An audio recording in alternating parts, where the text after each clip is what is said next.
The Four Sisters. Episode 2. The Mansion. The voice from the darkness belonged to Victor. He stood in the doorway with his hands folded behind his back, his expression unreadable. For a long moment, nobody spoke.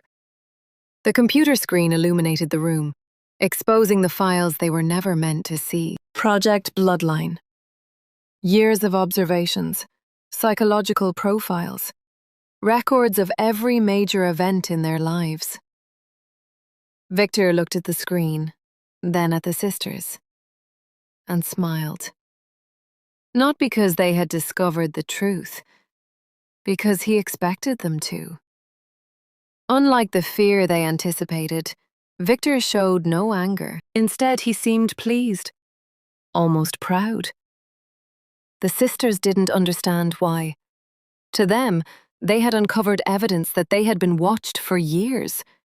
To Victor, they had passed a test, the first of many. The next morning, the sisters left the orphanage. As their vehicle pulled away, each girl looked back at the building that had shaped them. Jaunell felt excitement. Laina felt uncertainty.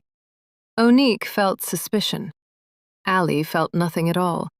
She had learned years ago not to become attached to places, only people, and the only people she cared about sat beside her. Victor's mansion sat on a hill overlooking the city. It was enormous, the kind of place people only saw in magazines, yet something about it felt cold.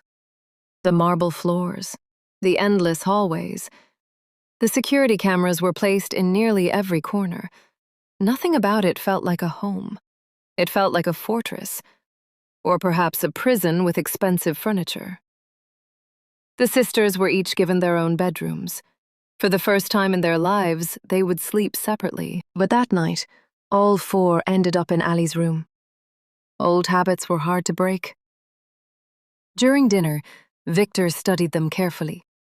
He asked questions about their strengths, their fears, their goals. The question seemed innocent enough, yet Onique immediately recognized what he was doing. He wasn't making conversation. He was gathering information. Every answer mattered. Every reaction mattered. Everything was being measured. That evening, Jaunell explored the mansion's network. She quickly discovered that the security system was far more advanced than anything she had seen before. Thousands of files, encrypted communications, hidden cameras, restricted areas. Someone had spent millions creating this system, and someone clearly had something to hide. Meanwhile, Laina noticed something different. The servants. They all seemed afraid. Whenever Victor entered a room, conversations stopped. Eyes lowered. Smiles vanished. Nobody looked at him like family. They looked at him like authority. Or danger. Alliah spent most of the week observing, watching, listening.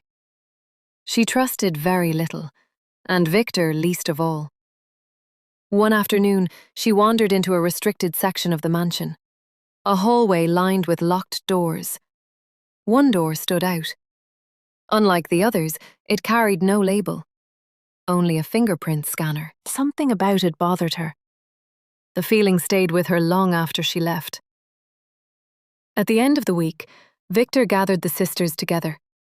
His announcement changed everything. Training would begin immediately. Not school, not normal life.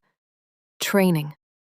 Each sister would be evaluated according to her natural abilities. Victor claimed it was preparation for their future. But he never explained what the future meant. Over the following days, the differences between the sisters became impossible to ignore. Alliah excelled whenever pressure was applied. The more difficult a challenge became, the calmer she grew. Onique displayed an unusual ability to predict people's decisions before they made them. Laina demonstrated remarkable leadership instincts. She naturally organized groups, solved conflicts, and identified weaknesses in systems. Jaunell seemed capable of understanding information faster than anyone around her. Patterns appeared obvious to her when others couldn't see them at all. Victor watched everything. And with every passing day, he became more convinced of one thing. His daughters were becoming exactly what he hoped they would become. But not everyone inside the mansion supported Victor's plans. Unknown to the sisters, someone was secretly watching them. Someone who had spent years waiting for this moment. A woman, hidden in the shadows, studying them from afar. Carrying an old photograph, a photograph of 4 little girls. As she stared at the image, tears filled her eyes, because the 4 sisters believed their mother was dead. Yet she was very much alive, and she had finally found them. Meanwhile, Jaunell made another discovery. Deep inside the mansion's servers, she found a classified file. A file even Victor had heavily encrypted. Curiosity got the better of her. Hours passed. Eventually, she broke through the final layer. The screen opened. Her stomach dropped. Inside was a single photograph, taken years ago. The sisters recognized the location immediately. The orphanage. But it wasn't the building that shocked her. It was the date. The photograph had been taken years before Victor claimed to start searching for them, meaning one thing. Victor knew exactly where they were the entire time. As the realization settled in, Jaunell felt a chill run down her spine. Their father had not found them. He had left them there.